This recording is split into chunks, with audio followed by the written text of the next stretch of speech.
Hi folks, this is Jackie from Thoughts in the Hot Tub.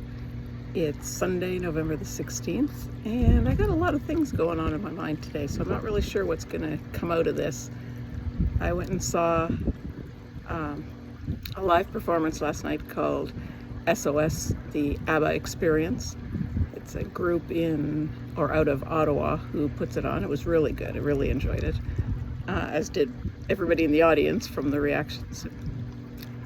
Guess you have to be an ABBA fan, but yeah. So I've got ABBA music running in my head as we talk. Not in my headphones, just through my mind. So that's one of the thoughts that are going on in the hot tub this morning. I'm also thinking a little bit about winter and the coming snow and the cold and stuff. I keep thinking how different it's going to be this year, but that's kind of the way life goes. I was talking with a friend recently about travel, about retirement travel and plans for retirement, just kind of the things that we might want to do or not want to do. And we got talking about the idea, he brought it up, of romantic consumerism. And if you don't know, if you have never heard of romantic consumerism, the idea stems from the merging of romanticism and consumerism. And romanticism is the idea that in order to have a full life, you have to experience a wide range of different experiences. You have to try different things, see different things, and the best way to do that is to travel to different cultures and experience those different cultures firsthand. And consumerism is pretty straightforward. It's the idea that if something isn't right in your life, if you feel like something's missing, you probably just need to buy something new. You need a new car, you need some new clothes, whatever. And everything plays into consumerism. So romanticism and consumerism kind of mesh perfectly with the idea of you need to travel, you need to be going to foreign lands and doing all these things in order to have the best possible life. So we were discussing, whether that's really true or not.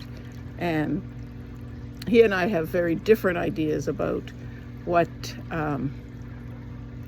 travel is all about, or what the point of travel is.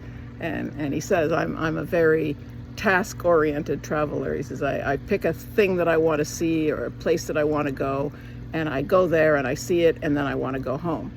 Whereas I pick a place I want to go, and I go there, and I want to spend time and look all around and walk all the streets and see all the things, because I don't know what's there. There might be one thing that I've gone to see because I've heard of it before, but there's probably a whole lot of other things there that might be just as interesting that I'll wish I had seen when I get home and look into it. I guess the way around that is don't look into it, but that's not me. So we had a little bit of a discussion about that, and I'm kind of wondering what other people think. Do you travel for the sake of traveling, to see other places and do new things, or do you travel to get to your destination and do the one thing that you had on your mind? I know traveling with my parents when I was a kid, we'd get in the car and my dad would drive, and we'd drive nonstop till we got where we were going. And there was no stopping for sightseeing, there was no nothing.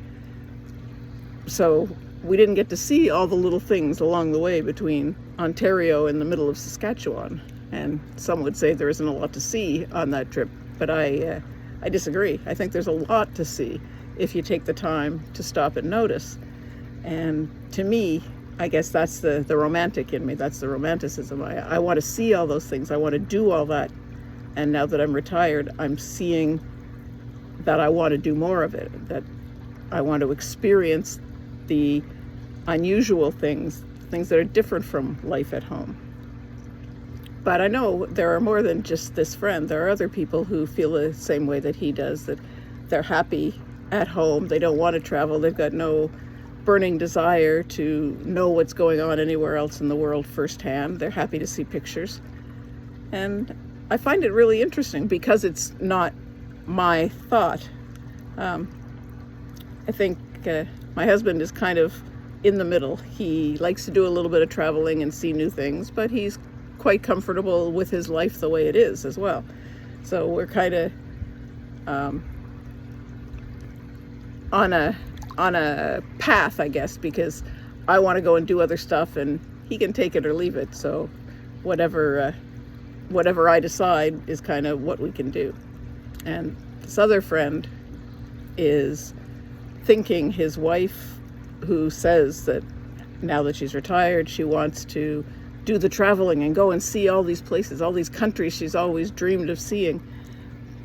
He's thinking that maybe once she starts doing it, she might realize that she doesn't really want to be that far from home for so long. And he's hoping that's the case so that he can do his little task travel, and that'll be the end of it. But they'll just have to wait and see, I guess. He does enjoy vacations. If his goal is a vacation, like in the winter, he goes away to get away from the snow and the cold, and that's just 2 or 3 weeks, and it's go away but there's no task associated with that except get out of the cold. So I guess it kind of fits still.